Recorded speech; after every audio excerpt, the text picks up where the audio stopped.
Erev Tov, les Koulam, Erev Tov. Il fait froid ce soir, et donc, on a de nouveau fait preuve de Messirut Nefesh. Ça faisait longtemps qu'on avait pu montrer qu'on voulait étudier la Torah. Baruch Hashem. Et donc, nous revenons dans notre étude du livre de Shemot, et on est au chapitre Tetzaïn, chapitre donc 16, verset, allez, on va dire, Yud Aleph. Non? Non, t'es pas content? Ah, ok. Alors, verset... Non, mais on commence au Yud Aleph. Non, mais c'est dur. Ok. Nachon. Verset Yud Aleph. Alors, on a terminé sur, voilà, Am Israël a faim. Il demande à Moshe, écoute, c'est ta responsabilité, tu nous as sortis d'Égypte. Faut qu'on mange maintenant. Et donc, pas de problème. Dieu leur dit, ok, le soir, vous aurez de la volaille. Et le matin, vous aurez lechem min hashamayim. C'est la fameuse histoire de la manne, parashat Aman Ameforsemet.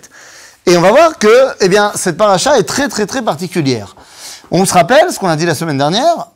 Dieu a donné 2 informations à Moshe. 2 informations qui étaient, je rappelle, vous irez chercher chaque jour ce qu'il faut pour la journée, et vous ne garderez pas pour le lendemain. 2e information, vendredi, vous prendrez double ration. Voilà l'information que Dieu a donnée à Moshe. Mais on a vu que Moshe ne va pas exactement faire exactement la transmission telle que c'était prévu. Il y a eu un bug de Zoom. Eh oui, la connexion a flanché au dernier moment, et au lieu de donner 2 informations, Moshe n'en a donné qu'une seule. Alors, reprenons le verset. Iné. Oula. Chapitre 16, verset 11, page 74 pour les impies. C'est ça. Moi, c'est 74. 74 Oui. Très bien. Pour les encore plus impies. C'est ça. Pour nos amis belges. Alors, allons-y. וידבר השם אל משה לאמור, שמעתי את תלונות בני ישראל, דבר עליהם לאמור, בין 40 תאכלו בשר, ובבוקר תשבעו לחם, וידעתם כי אני השם אלוהיכם. Donc ça, c'est ce qu'on vient de dire. ויהי בערב ותעל הסלע ותכס את המחנה, ובבוקר הייתה שכבת הטל סביב למחנה. ותעל שכבת הטל, והנה על פני המדבר דק מחוספס, דק ככפתור על הארץ. ויראו בני ישראל, ויאמרו איש אל רעהו, מן הוא? Kilo yadou, mahu, ce qu'on avait vu la semaine dernière. Vayomer Moshe alehem, hu alechem asher natan Hashem lachem leochla. Donc ça c'est ce qu'on avait vu la semaine dernière. Et voilà l'information. Ze adavar asher tziva Hashem. Voilà ce que Dieu nous a ordonné. Liktu mimeno ish lefi ochlo, omer la gulgolet, mispar nafshotechem, ish la asher be'alo, tikachu. Prenez chacun une mesure par personne, ce que vous avez besoin dans vos tentes. Vaya asuken bene Israël, vayil ketu amarbe ve'amamit. C'est-à-dire que chacun a fait ce que Moshe a dit, c'est-à-dire de récupérer ce qu'il fallait pour la journée. Vayomer Moshe alehem, ish al yoter mimeno ad boker. Vous n'en gardez pas dans le frigo.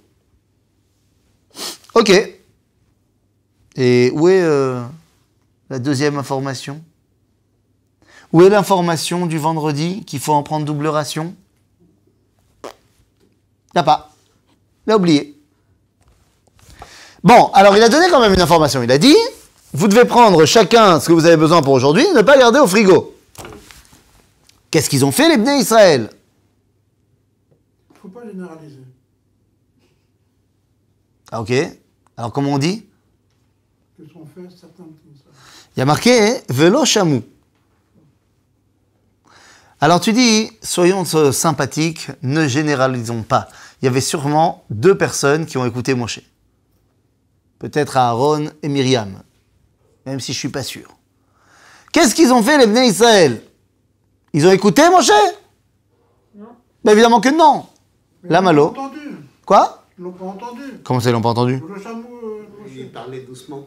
Ah ah, ils n'ont pas Il y entendu. avait un problème de zoom. נו, ולא שמעו על משה, ויותירו אנשים ממנו עד בוקר, וירום תולעים ויבש, ויקצוף עליהם משה. Donc les bénis Israël, ils ont évidemment pas écouté, parce que je connais les juifs, ils n'écoutent pas. Et donc, ils ont gardé dans le frigo. Ils ont fait des Tupperware, ils ont mis dans les tiroirs, ils ont gardé la manne. Jusqu'au matin. Qu'est-ce qui s'est passé le matin? Vayarum tolaim vayivash, elle a pourri. Vayiktsov alehem Moshe. C'est-à-dire, Moshe s'est énervé contre eux. Bon, je peux comprendre. C'est pas cool. Il vient de dire qu'il fallait faire, on n'a pas écouté. Bon, je pense qu'avec le savon qu'on a eu de Moshe et le fait qu'on se rende bien compte que la manne, ça ne se garde pas, j'imagine que demain, tout va bien se passer. Qu'est-ce qui va se passer le lendemain? Ah, vous connaissez les Juifs. Ils vont recommencer. Et bien sûr. Et le surlendemain aussi. Jusqu'à ce qu'on arrive au vendredi. La vérité, je ne sais pas quel jour ça s'est fait. Je ne sais pas quel jour est tombé le premier jour de manne. Si c'est tombé le dimanche, pour moi, du dimanche au vendredi, ils ont essayé de prendre 2. Et à chaque fois, ça a pourri. Mais même si tu me dis que ça s'est passé le jeudi, ça a quand même pourri vendredi. Donc, ils n'ont aucune raison, a priori, à part le fait d'être têtus, de continuer à apprendre s'ils voient que ça ne marche pas. S'il y a d'autres moyens de conserver la nourriture. Ils ont tenté tous les moyens de conservation possibles. Ça ne marche pas. Et là, regardez ce qui s'est passé. וילקטו אותו בבוקר, איש כפי אוכלו, וחם השמש ונמס. Ça, ils ont essayé tous les jours. ויהי ביום השישי, לקטו לחם משנה, שני עומר לאחד, ויבואו כל נשיאי העדה ויגידו למשה. Arrive le vendredi, alors qu'ils ont compris que ça marchait pas. Ils prennent double ration. Est-ce qu'ils savent qu'ils doivent le faire? Non. Non. Et il y a des balances qui sont venus voir Moshe, qui ont dit « Ah, ils ont pris encore une fois deux rations !» Réponse de Moshe « Vayomer alehem » Oups, j'avais oublié. « Hu asher diber Hashem Shabbaton Shabbat Kodesh la Hashem machar et asher tofu efu et asher tevashelu bashelu ואת כל העודף הניחו לכם למשמרת עד בוקר. » Il veut du tofu. Il veut du tofu. De là, on voit les origines asiatiques de Moshe. C'est-à-dire, ce qui explique pourquoi est-ce qu'il utilise des termes de la langue asiatique dans la Shirat Hayam. Kisamoyam. Kisamoyam, c'est pas d'hébreu, quoi. C'est-à-dire, Bekitsour, Moshe leur dit, oups, j'avais oublié de vous dire, c'est effectivement exactement ce que Dieu il a dit. Vendredi, on prend double ration. Ah bon? Et puis si déjà on en est là, ויניחו אותו עד בוקר כאשר ציווה משה, ולא הביש, ורימה לא הייתה בו. Et cette fois, ça a marché. Ça a tenu. Alors, si Moshe il voit qu'il a le vent en poupe, alors qu'est-ce qui se passe? ויאמר משה, איכלו היום כי שבת היום להשם, היום לא תמצאו בשדה. ששת ימים תלקטו, וביום השביעי שבת לא יהיה בו. ויהי ביום השביעי יצאו אמנם ללקוט ולא מצאו. C'est-à-dire, Moshe, il donne une nouvelle information qu'il n'a pas reçue de Dieu. Qu'aujourd'hui, c'est Shabbat, c'est pas la peine d'aller dans les champs, il n'y en aura pas. Qu'est-ce qu'ils font les bénis Israël? Ils vont dans les champs. Otaï, qu'est-ce qu'on apprend de cette paracha incroyable? Hein? Ils n'ont rien besoin de trouver. D'accord? On comprend une chose très importante. Parachat Aman, c'est la paracha qui dévoile l'essence du peuple juif. Am Israël, quand tu lui dis de faire quelque chose, il fait l'inverse. C'est, j'allais dire, une qualité, un défaut, les deux, du Am Israël. On n'aime pas qu'on nous dise quoi faire. On a besoin d'être convaincu. Pas seulement de nous dire quoi faire. Mais, lorsque tu dis pas au peuple juif qu'est-ce qu'il faut faire, eh bien, instinctivement, il fait exactement la volonté du Créateur. On t'a dit de ne pas garder dans le frigo, t'as gardé. On t'a dit de ne pas sortir le Shabbat, t'es sorti. On t'a pas dit qu'il fallait prendre double ration le vendredi, t'as pris. Mais prenez tous les jours. Oui, mais ce que j'ai dit, c'est qu'à un moment donné, ils ont bien compris que ça marchait pas. le fait qu'on nous dise qu'ils prennent le vendredi, c'est pour nous montrer que ils ont compris, sans qu'on leur dise, que c'est ce qu'il fallait faire. En d'autres termes, fais confiance au peuple juif. Agave, entre parenthèses, c'est vrai au niveau de la halakha. Au niveau de la halakha, qu'est-ce qui se passe si jamais, sur un sujet X ou Y, les chachamim ne savent pas trancher? On ne sait pas. On ne sait pas. Il faut se faire vacciner, il ne faut pas se faire vacciner. שאלה, לא יודעים. בדקו וזה, לא מצליחים לחתוך. זה פיקוח נפש de se faire vacciner. Et d'un côté, c'est aussi picouach nefesh de ne pas se faire vacciner parce que tu ne connais pas les tophaot levaï. Tu fais pas, tu fais pas. Que faire? Alors, dans un cas comme ça, qu'est-ce qu'on fait? Halakha. Pokraze mayama davar. Sors et va voir ce que Am Israël y fait. C'est ça la halakha. Am Israël, il va se faire vacciner. Donc, semble-t-il, c'est ça la halakha. C'est-à-dire, quand la halakha est rofefet beyadecha, c'est vrai pour le vaccin, mais c'est vrai aussi pour est-ce que ta viande elle est halak ou elle est pas halak, ou est-ce qu'il faut faire comme ci ou est-ce qu'il faut faire comme ça. Si les chachamim, ils savent trouver la solution dans leur bassoret, dans ce qu'ils ont appris, Tsuyan, on apprend la Torah des chachamim. Mais si ils n'arrivent pas à trancher la halakha, qu'ils sortent et qu'ils aillent voir ce que Am Israël y fait, c'est ça la halakha. On a vu avec le Korban Pessah qui tombe Shabbat, Korban, ouais, et comment on transporte le couteau. Ah oui, exactement. On voit ça, tu as raison. Et aussi si la volaille c'est de la viande. Ou la viande, ou alors on a vu ça aussi également avec l'histoire des Haravot au Beth Amikdash, pour quand c'était Yom HaHarava et que c'était Shabbat, et qu'on a amené la Haravot au Beth Amikdash et que les tzdukim sont venus, ils ont mis des pierres dessus. Qu'est-ce qu'on fait? Est-ce qu'on les bouge? On les bouge pas? C'est mouktsé. Oui, mais on mzalzel b'Haravot. Et les gens, ils sont venus, ils ont enlevé les pierres, ils ont pris la Haravot. C'est-à-dire, Bekitsour, fais confiance au Am Israël. C'est ça le grand secret de cette parashat Aman. Ok?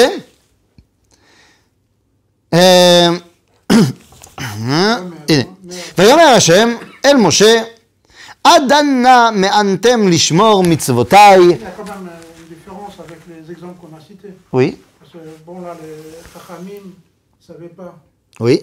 Là quand Moshe dit quelque chose d'explicite, quand Hachem dit quelque chose d'explicite, c'est pas que les chachamim ils savent pas, ils ont besoin de demander au peuple. Non mais là ils n'ont pas reçu l'information de l'Ibn Israël. Qu'il fallait pas. Ah non, le fait qu'Am Israël il se transgresse, j'ai pas dit que c'est bien qu'il transgresse.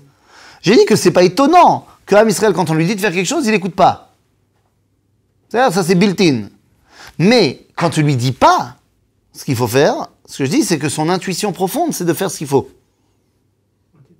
Les machal. Am Israël, au 19e siècle, on ne lui a pas dit qu'il fallait rentrer en Israël. Il a compris qu'il fallait rentrer. C'était le moment. C'est pas que les chachamim lui ont dit. D'après les chachamim m'ont même dit des fois de ne pas rentrer. C'est-à-dire, mais Am Israël, il s'est réveillé, il a compris qu'il fallait le faire. Ok? Donc, ויאמר השם אל משה, עד אנה מאנתם לשמור מצוותיי ותורותיי, ראו כי השם נתן לכם השבת, על כן הוא נותן לכם ביום השישי לחם יומיים. שבו איש תחתיו, אל יצא איש ממקומו ביום השביעי. יפה? Non pas yafé. Quoi? Quel est le problème? Mais Hachem el Moshe. Ouais. C'est pas Vedaber Hachem el Moshe les morts pour que le transmette au peuple d'Israël. Non. Le reproche à Moshe de pas écouter ses paroles. Ben oui, pourquoi? Parce qu'il a oublié de donner une information. L'information du Shabbat, il ne l'a pas donnée. C'est à Moshe qu'on a des remontrances, pas au Am Israël. Donc il dit à Moshe, Réou, mi, kulam, ki Hashem natan lachem ha-Shabbat, al ken, hu noten lachem bayom ha-shishi, lechem yomayim, shvu ish tartav, el yetse ish mimkomo bayom ha-shevi. De là va sortir une halakha de Shabbat très importante qui s'appelle Issour לא הוצאה, אלא תרומין. בסדר? איסור תרומין. אל יצא איש ממקומו ביום השביעי. C'est-à-dire, מה זה מקומי? De là va sortir la halakha de Troum Shabbat. C'est quoi le Troum Shabbat? Non? Quelqu'un? Troum? j'ai ma maison, elle fait partie d'un ensemble ou elle vit toute seule? Ça dépend. Si j'ai rien fait pour faire que ma maison elle soit faisant partie d'un ensemble, alors Mekomi, c'est là où je dors et où je mange, c'est ma maison. Et donc, à partir de ma maison, je peux compter combien j'ai mon espace. J'ai pas le droit de sortir de cet espace-là pendant Shabbat. Alietse ish mimekomo. Alors, c'est combien mon espace? Deoraita, c'est Yudbet 1000, c'est-à-dire à peu près combien? 6 km. Deoraita, ça c'est Deoraita, Derabanan, c'est Alpaim Ama, c'est-à-dire à peu près 1 km. Ok?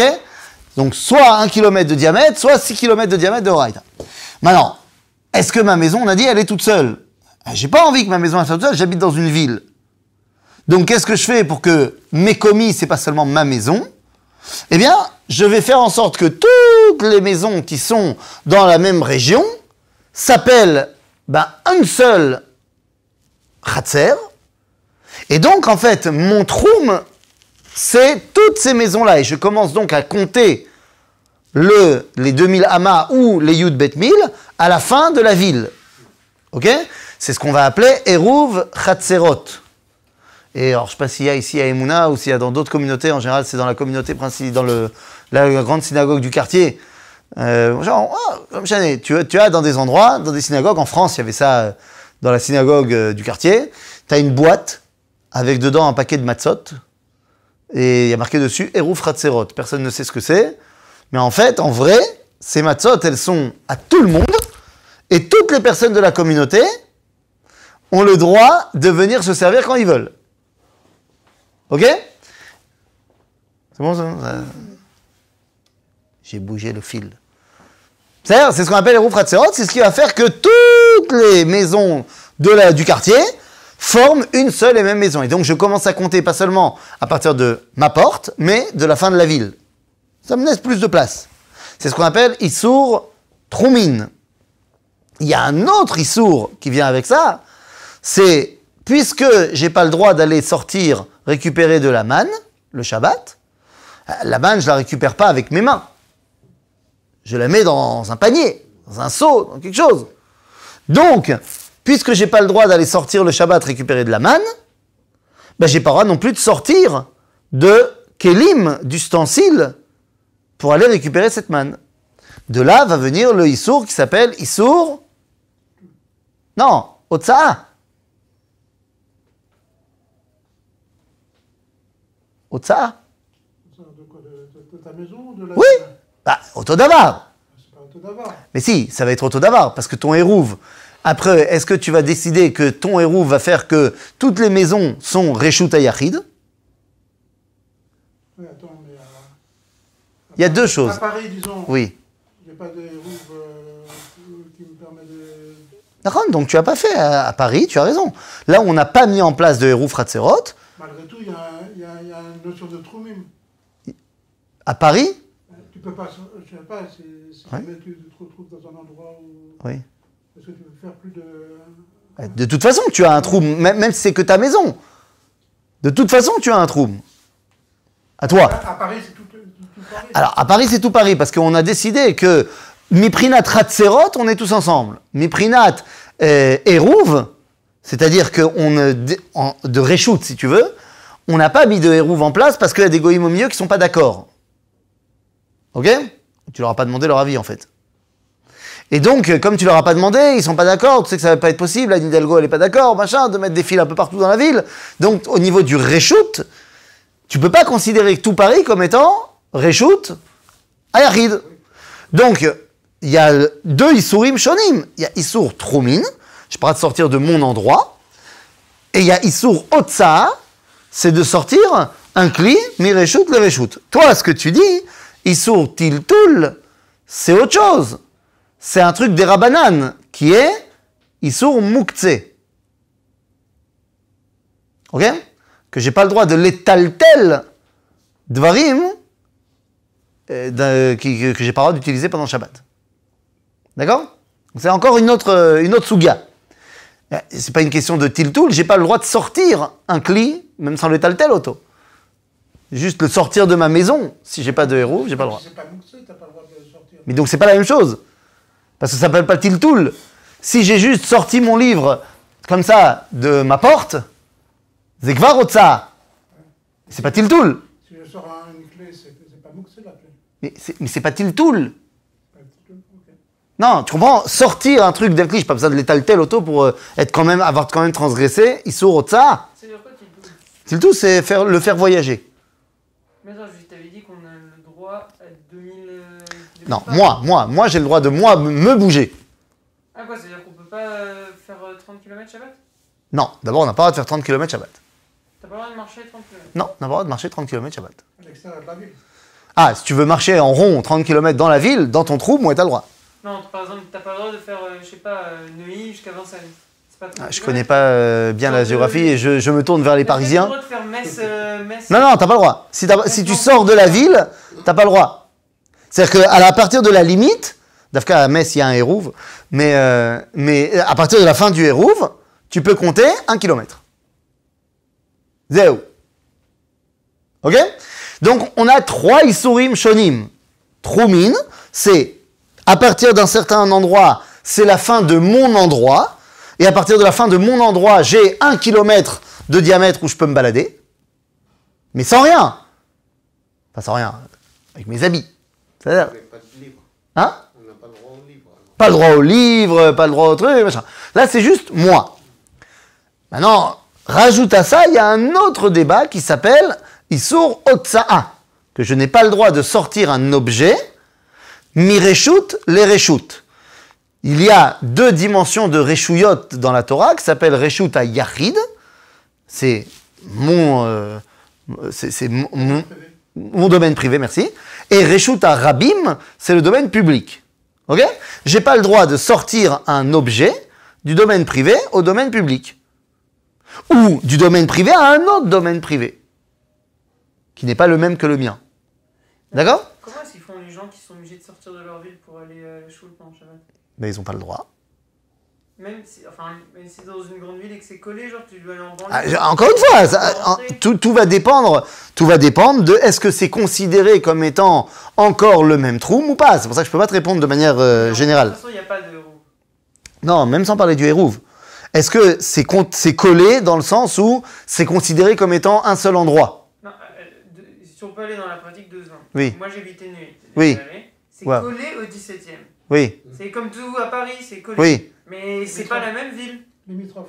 oui, j'ai bien compris. Et moi j'allais par exemple. Mais on s'en fiche du nom de la ville. Non, mais on s'en fout du nom de la ville. Non, ce que je veux dire, c'est que c'est une réchoute et il y a une autre réchoute. Non, mais on s'en fiche, c'est pas une question de administratif.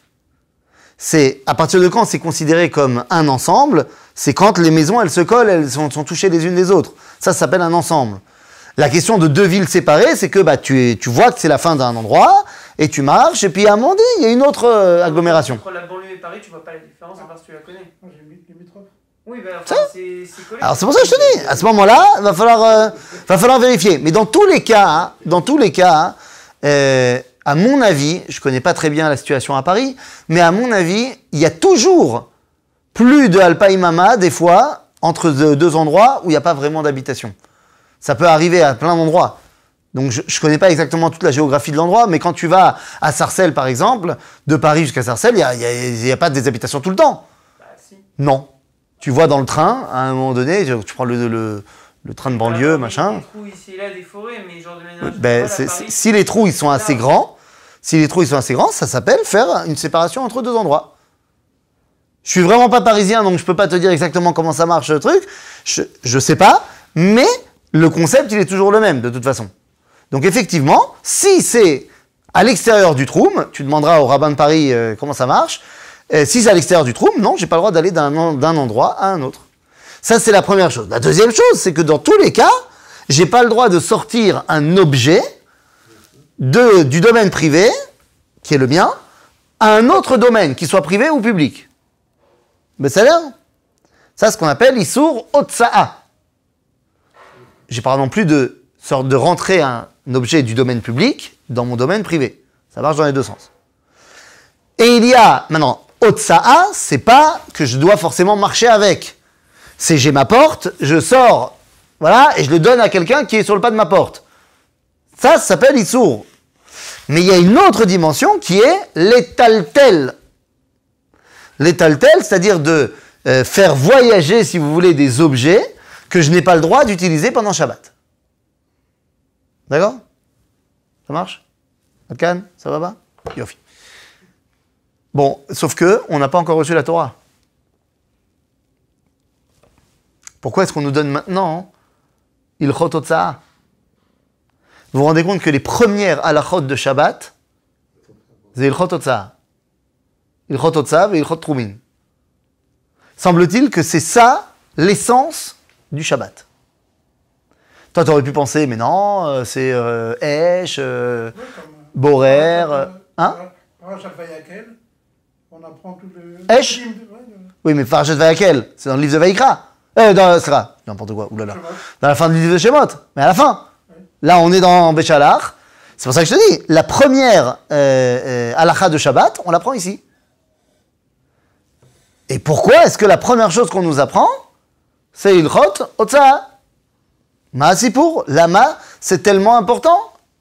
C'est l'essence du Shabbat. C'est aussi comme ça que ça commence dans la Gemara. Et c'est aussi comme ça que ça commence dans la Mishnah. D'accord? C'est pourquoi est-ce qu'on a décidé de commencer à t'enseigner les halachot par ça? Alors là-bas, la Gemara te dit, parce que c'est des melachot kalot, et tu aurais pu penser qu'il ne faut pas faire attention, machin, donc on va donner de l'importance. Mais ça ne s'arrête pas là. Tout simplement parce que le Shabbat est là pour nous rappeler quoi? Shabbat, ça nous rappelle quoi? La création. La création du monde. C'est pas un chidouche. Hein? On dit ça dans le Kaddish. Dans le Kiddush. Dans le Kiddush. À force de ne plus faire de Kiddush à cause du Corona, on oublie ce que c'est le Kiddush. Et dans le Kiddush, Naran?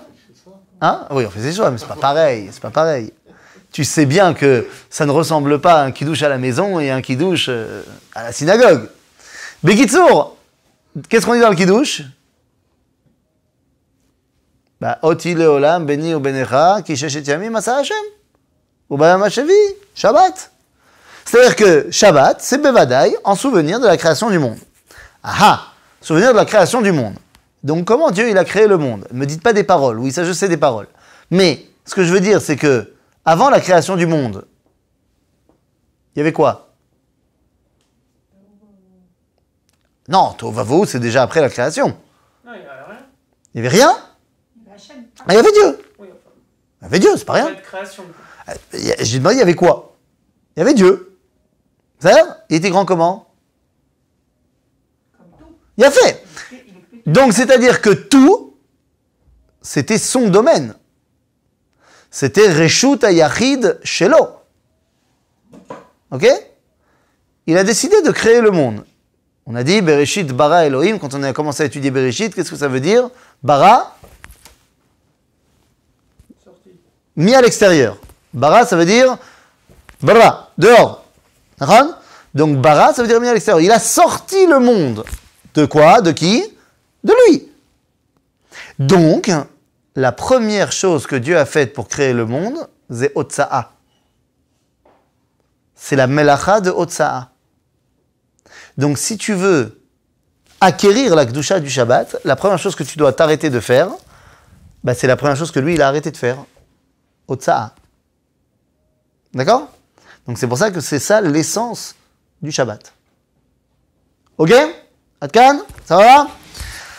וישבתו העם ביום השביעי, ויקראו בית ישראל את שמו מן, והוא כזרע גד לבן, וטעמו כצפיחית בדבש. La manne, ça ressemble à une espèce de gâteau blanc qui a le goût de tsapichit bidvash. Fait méode. Je sais pas ce que c'est, mais ça a l'air pas mal. ויאמר משה, זה הדבר. אגב, moi je sais pas ce que c'est tsapichit bidvash. Mais eux ils savent. Sinon, il n'y a aucun intérêt que Moshe il leur dise quel goût ça a. C'est juste que moi, je ne sais pas ce que c'est Tzapichit Bidvash. J'ai jamais goûté.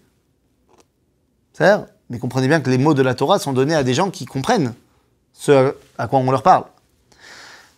ויקראו בית ישראל משמו מן והוא כזרע... Pourquoi il faut attendre Shabbat pour savoir... Quoi? Pourquoi il faut attendre Shabbat pour qu'on nous décrive... Ah non, faut pas attendre Shabbat. Là, on conclut l'histoire de la manne. Donc, pour conclure l'histoire de la manne, on te dit, ויקראו בני בית ישראל. Arrête, tu le sais qu'ils l'ont appelé manne. Ils l'ont déjà dit avant. Oui, mais à quoi ça ressemble? Quel goût ça a fait? Ça, c'est pour conclure.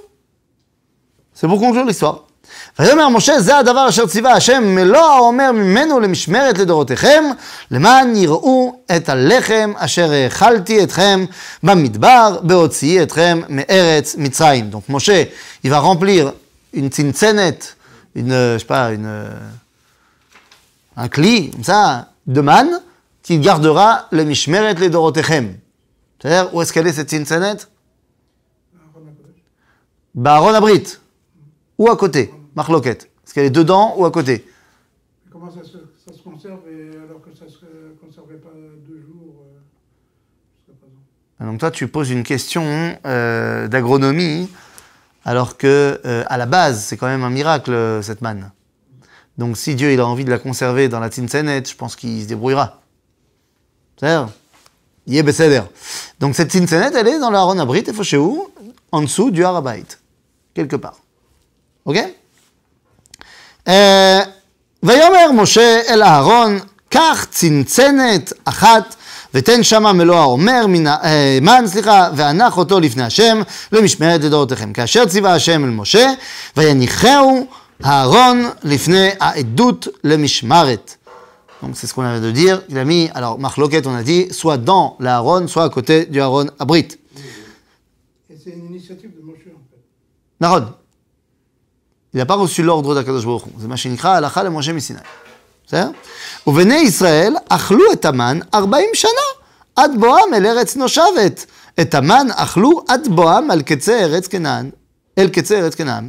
והאומר עשירית היפה הוא. Ce verset est très bizarre. Il nous dit que les bénis Israël ont mangé la manne durant 40 ans. Jusqu'à ce qu'on arrive en Israël. Vous comprenez donc que ce verset n'est pas à sa place. Ça fait combien, quelques jours qu'on est sorti d'Égypte? Comment est-ce qu'on peut déjà savoir qu'on a mangé la manne pendant 40 ans? Ça a été écrit à la fin des 40 ans. Il a fait. Là, ce verset est la hochacha du Talmud pour nous dire que la Torah a été écrite au bout de la 40e année du désert. Et en plus, on ne savait pas à l'époque que l'Israël allait rester 40 ans dans... Ben évidemment, non seulement on ne savait pas qu'on allait manger 40 ans, on ne savait pas qu'on allait rester 40 ans. Bon. De manger jusqu'à l'arrivée, mais on... Oui, j'entends bien ce que tu dis, c'est le double argument. Bien sûr, le Talmud te dit, ce verset est la preuve que la Torah n'a pas été donnée au Mont Sinaï en mode Chamisha Chumshe Torah. La Torah, les 5 livres, ont été dictés à Moshe la 40e année du désert, juste avant sa mort. Donc tous les événements étaient déjà passés. Ok? Ce qui explique largement pas mal de choses. D'accord? ויסו כל הדת בני ישראל מתברסין למסעיהם על פי השם והחנו ברפידים ואין מים לשתות העם. Il n'y a toujours pas d'eau. Nous, אז מה עושים? Qu'est-ce qu'on fait quand il n'y a pas d'eau? On se manifeste, on va voir Moshe. וירב העם עם משה ויאמרו תנו לנו מים ונשתה. ויאמר להם משה מה תריבון עמדי? מה תנסון את השם? מה? Qu'est-ce que vous voulez? Pourquoi vous m'embêtez? Je peux rien faire. מה תריבון עמדי? מה תנסון את השם? ויצמא שם העם למים וילן העם על משה ויאמר למה זה ליתנו ממצרים להמית אותי ואת בניי ואת מקניי בצמא? C'est-à-dire que les bénis Israël ils disent quoi? Bah voilà, on aurait mieux fait de rester en Égypte. Est-ce que c'est légitime de dire ça à ce moment-là de l'histoire? Oui. Oui. Est-ce que ça sera légitime de dire ça dans 40 ans? Non.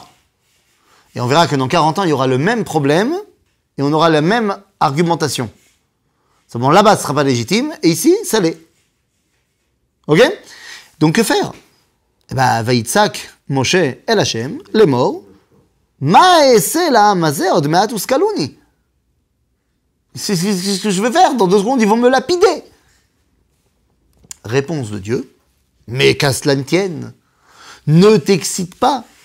Vayomer Hashem el Moshe, avor lifnei ha'am, vekach itcha miziknei Israël, umatecha asher ikita bo et hayeor, kach beyadecha ve'alachta. Prends avec toi tous les anciens et prends ton bâton. Inneni omed lefanecha sham al hatzur bchorev, veikita batzur veyatzu mimenu mayim veshata ha'am, vayas ken Moshe leinei ziknei Israël. Qu'est-ce qu'il lui a dit? Prends ton bâton et tape le rocher. Mais moi, je croyais qu'il lui avait dit de parler au rocher. Ah bah oui. Mais vous comprenez que quand on dit l'équation pas à boire, rocher, bâton, on pense tout de suite au coup du il fallait parler, il a tapé. C'est ça l'histoire qu'on connaît. Nahon. L'histoire va se reproduire exactement de la même façon 40 ans plus tard. Spoiler. Hein? Spoiler. C'est plus qu'un spoiler, c'est un déjà-vu. Mamache. C'est-à-dire que l'histoire est la même. On a soif, il y a un rocher, Dieu il dit prends le bâton. Mais sauf que ici, il dit clairement à Moshe, tape. Et Moshe il tape, et il y a de l'eau qui sort. Et kulam smechim. V'akol tov. Nahon? Nous, Azma, comment ça se fait que dans 40 ans, quand il y aura la même situation, et que Moshe il va faire exactement la même chose qu'il a fait ici, ça va créer des problèmes. Je veux dire, Moshe, il connaît son histoire. Il sait qu'il s'est passé la même chose. Il sait qu'il a dû taper sur le rocher et que ça a marché, que c'était très bien, tout le monde était content, personne n'a... Zma Evdel. Nous, ma Evdel. Alors vous allez me dire, là-bas, Dieu il lui a dit de parler. Non. Là-bas, Dieu lui a dit, ou tu parles, ou tu tapes. Eh oui. Je prends le verset de là-bas, dans la paracha de Hukat, dans le livre de Bamidbar. Là-bas, il y a marqué, Vedaber Hashem el Moshe lemor. קח את המטה, והקל את העדה אתה ואהרון אחיך, ודיברתם אל הסלע לעיניהם, ונתן מימיו. אוקיי? והוצאת להם מים מן הסלע, והשקית את העם ואת בעירם. Ce qui veut dire, Dieu a dit à Moshe, prends ton bâton, rassemble Aaron et les anciens et tout le peuple, vous parlerez au rocher, il donnera ses eaux, et tu leur feras sortir de l'eau, et tu les abreuveras. Le problème du verset, c'est que il y a une stirapnimite, il y a une contradiction interne. D'abord, qui doit donner l'eau? C'est le rocher ou c'est Moshe? D'un côté, il y a marqué Venatan Memav, et il donnera ses eaux, le rocher. Et d'un autre côté, il y a marqué et veotseta lahem maim, et tu leur feras sortir de l'eau. Donc, qui donne l'eau? Et puis, il faut lui parler. Alors, à quoi ça sert de prendre le bâton? Moi, je pense que parler au rocher, il n'a pas des oreilles, le rocher. Ah, Alors, la façon de lui parler, c'est de le frapper. donc, toi, tu dis parler, c'est frapper. Donc, quel est le problème à ce moment-là? Et donc, toi, tu dis que le rocher, il n'a pas d'oreille, mais que le rocher, il a une peau sensible. Comme on l'a vu ici. Non, mais là, on ne lui a pas dit de parler. Je ne sais pas si vous avez déjà essayé de taper sur des rochers. L'eau ne sort pas. Je ne sais pas si vous êtes au courant. C'est-à-dire que, de toute façon, il y a miracle. Ou alors, vous me dites que non, en fait, c'est pas un miracle. C'est juste que c'était exactement l'endroit où il y avait une faille naturelle dans le rocher, qui était en fait l'endroit de Hitpartsut d'une source qui devait de toute façon sortir, et il fallait juste taper pour enlever les derniers petits graviers qui empêchaient la source de jaillir. C'est ce que vont dire n'importe quelle personne qui ne veulent pas voir le miracle. Pas de problème. Mais ça veut dire quoi, les amis? Est-ce que c'est un moins grand miracle de taper et ça marche, ou de parler et ça marche? C'est auto d'avoir, en termes de miracle. Et lama, dans notre histoire, ça veut rien dire de parler au rocher. Parce que 40 ans plus tard, il y a une chose qui a changé. C'est plus le même peuple juif. C'est plus les mêmes Bnei Israël. Toute la génération qui est sortie d'Égypte est déjà morte. C'est la nouvelle génération qui fait face à Moshe, qui est celle qui va rentrer en Israël, conquérir la terre d'Israël, et donc devoir prendre ses responsabilités. Dieu dit à Moshe, il est temps que tu nous montres, toi Moshe, si tu as compris la différence entre eux et eux. À l'époque de la sortie d'Égypte, ce sont tous des bébés. Des ex-esclaves qui ne sont pas capables de faire quoi que ce soit tout seuls. C'est à toi d'agir. C'est pas la peine de leur montrer qu'ils peuvent agir eux, ils n'y arriveront pas. Mais 40 ans plus tard, si tu leur montres que c'est toi qui donnes la directive, mais que tu laisses l'autre agir, eh bien ils comprendront ce qu'il va falloir faire maintenant en Eretz Israël. Moshe choisit de les assimiler à l'autre peuple, celui qui l'a guidé pendant 40 ans, celui qui ne pouvait pas se passer de lui. Donc Dieu répondra à Moshe, tu ne pourras pas rentrer en Eretz Israël. Lama, kiyan lo emanten bi la'akdisheni beine akal hazeh. Lachen lo taviu et akal hazeh el haaretz. Ce peuple-là, vous ne pouvez pas l'emmener. Parce que vous ne comprenez pas quelle est la différence entre les nouveaux juifs et les anciens juifs. Mais ici, dans notre histoire à nous, vadaï, qu'il fallait agir, parce que les Bnei Israël, eux, ne pouvaient rien faire du tout seuls. Ok? La reine, il a pris le bâton, il a frappé, ça a marché, tout le monde était content. Vaikra Shem Amakom Massa ou Meriva. Al riv Bnei Israël ve'al nassotam et Hashem lemor hayesh Hashem bekirbenu im ayn. Pourquoi est-ce qu'ils disent qu'ici qu'il s'agit de Massa ou Meriva? Manitou disait quelque chose de très important. Toute question qui est posée pour la première fois est légitime. Aucune question qui arrive pour la première fois n'est pas à sa place. Ainsi, quand Sarah, elle ne croit pas quand on lui dit qu'elle va avoir un bébé, c'est tout à fait légitime, ce n'est pas un manque de émouna. Sarah n'a jamais vu de miracle de sa vie, il n'y en a d'ailleurs jamais eu officiellement dans la Torah, jusqu'à l'époque de Sarah, ou du moins, il n'y en a jamais eu qui ont été suivis par des êtres humains qui ont pu témoigner. Donc elle n'est pas censée savoir, après qu'elle ait été ménopausée, qu'elle puisse continuer à avoir des enfants. Donc c'est légitime qu'elle ne soit pas à 100% dedans. Mais à partir du moment où on a montré que Dieu il peut donner des enfants à une personne qui ne pourrait pas en avoir physiquement parlant, et bien après, te dire que c'est pas possible, là, c'est de la kfira. Eh bien, il en va de même pour toutes les questions qui sont posées pour la première fois. La première fois où ils ont eu soif, c'était tout à fait légitime. Mais ça y est, on a montré que Dieu il est capable de leur faire le miracle là-bas quand ils sont arrivés et qu'ils ont vu de l'eau à Mara, mais qu'elle était marre et que finalement on l'a rendue douce. Dieu il a montré qu'il était capable de faire un miracle pour leur donner à boire. Ce qui fait que maintenant, ils ont soif, ok, légitime. Mais de dire, qu'est-ce qu'on va faire? On aurait mieux fait de rester en Égypte, ça c'est plus légitime. On a dit tout à l'heure, je vous ai demandé est-ce que c'était légitime, on a dit oui. Non. Pas pour ça en tout cas. Pour d'autres choses peut-être, mais pas pour ça. Parce que la question de l'eau a déjà été tranchée. Et donc, à ce moment-là, ils ont dit Hayesh Hashem bekirbenu im ayn. Genre, est-ce que Dieu il est avec nous vraiment quand il nous a fait sortir d'Égypte ou pas? Quel est le résultat lorsque tu te poses la question si Akadosh Baruch Hu est avec toi ou pas?